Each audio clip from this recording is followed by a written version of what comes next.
Quel plaisir de se retrouver en ce jeudi. Allez, on se pose une question ensemble. Est-ce qu'il peut y avoir encore des prophètes aujourd'hui? C'est la question qui est évoquée dans le fascicule de la semaine de prière, je ne l'ai pas sortie de nulle part. Mais c'est une question intéressante. Parce que quand je lis ma Bible, j'ai l'impression presque qu'il y a un prophète tous les 3 pages. Mais quand je regarde autour de moi, j'ai pas l'impression de voir beaucoup de prophètes, en tout cas des vrais. Alors, ça veut dire quoi? Une fois que le temps du canon biblique est fini, plus de prophètes, il n'y en a plus? À part Ellen White, mais Ellen White, je te propose, on réserve, on en parle demain. Mais alors, prophète, pas prophète? Déjà, il faut se rappeler que la Bible, elle a été écrite, je ne sais pas si tu te souviens, on en a déjà parlé, sur 1500 ans.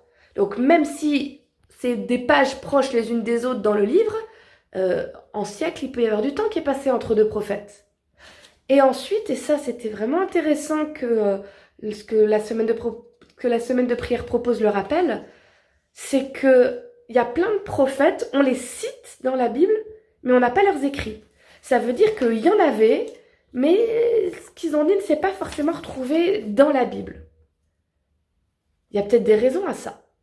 C'est que dans la Bible sont compilées des prophéties qui intéressaient les gens de l'époque où les prophéties ont été faites, mais qui en plus elles avaient une portée importante, primordiale, même des siècles après. Il fallait que nous on puisse y avoir accès aussi.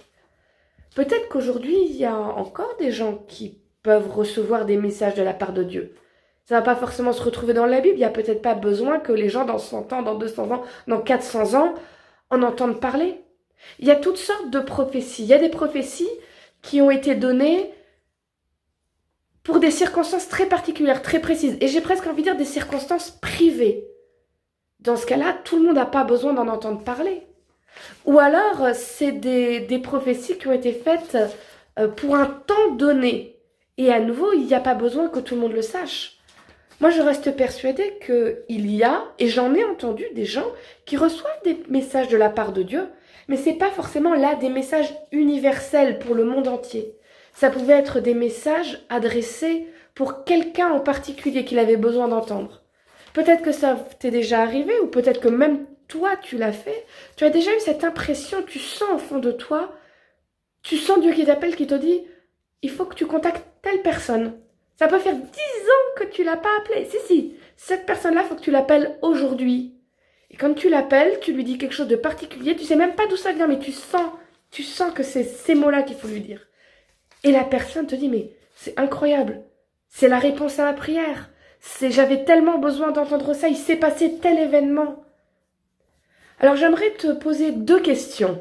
Si tu es tout seul, réfléchis-y pour toi. Si tu es en groupe, parlez-en ensemble. Est-ce que tu serais prêt à écouter, à y croire si un prophète venait? Avec tout ce qu'on a dit dans les jours avant, en vérifiant les fruits, en vérifiant la validité de ce qu'il dit, mais si vraiment un prophète venait aujourd'hui, est-ce que tu crois que tu serais prêt à l'écouter ou pas? Et si c'est pas le cas, qu'est-ce que tu pourrais faire pour être prêt à l'entendre? Puisque la Bible dit que dans la fin des temps, il y aura des prophètes, qu'il y aura un retour de la prophétie. Et puis, deuxième question, si Dieu te demandait à toi d'être prophète, tu le ferais ou pas? Tu accepterais cet appel de Dieu ou pas? Et j'aimerais, si tu es en groupe, que tu puisses expliquer pour le pourquoi de ta réponse. Il n'y a pas de bonne ou de mauvaise réponse. C'est ton avis qui serait important que tu donnes. Est-ce que tu accepterais ou pas et pourquoi? Si vous avez fini de discuter de ce sujet, je vous propose de prendre juste le verset de 1 Corinthiens 14, le verset 1. Recherchez l'amour, aspirez aussi aux dons spirituels, mais surtout à la prophétie. Il est interpellant ce texte, qui dit il faut rechercher le don de prophète, en tout cas le don de prophétie.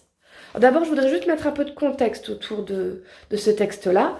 1 Corinthiens 14, c'est Paul qui a des problèmes dans l'église de Corinthe parce que visiblement, il y a des gens qui parlaient en langue et ça causait des soucis dans son église. Parler en langue, ça veut dire qu'il parlait dans une langue que les autres ne comprenaient pas.